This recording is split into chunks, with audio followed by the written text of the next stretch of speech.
Welkom by ons Pinksterreeks. Pinkster is die 10 dae tussen Hemelvaart en Pinkstersondag wat die uitstorting van die Heilige Gees is. Dis eerskomende Sondag, herdenk ons dit. Ek deel elke dag met jou 'n ander vers wat jy bidden kan oorweeg. Ek deel graag met jou vandag Romeine 8 vers 16 wat Paulus skryf, hy sê hierdie Gees, dis die Heilige Gees, nê?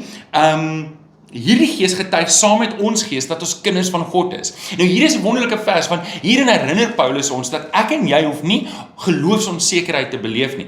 Ek en jy kan sekerheid hê dat ons kinders van God is. Weet jy hoe weet ons dit? Want wanneer ek my oë toemaak en ek sê eerlik met myself, ek vra mense baie keer, is jy 'n kind van die Here? En dan sê hulle ja. Dan vra ek vir hulle, is jy regtig 'n kind van die Here? Dan sal ek sê, is jy lief vir die Here? Sal hulle sê ja. Nou, hier's die ding. Ek kan dalk vir jou jok, maar ek kan nie my oë toemaak en vir myself jok nie. En wanneer ek my oë toemaak, en ek wil jou uitdaag om dit nou te doen, en jy vra jouself, is ek werklik 'n kind van God?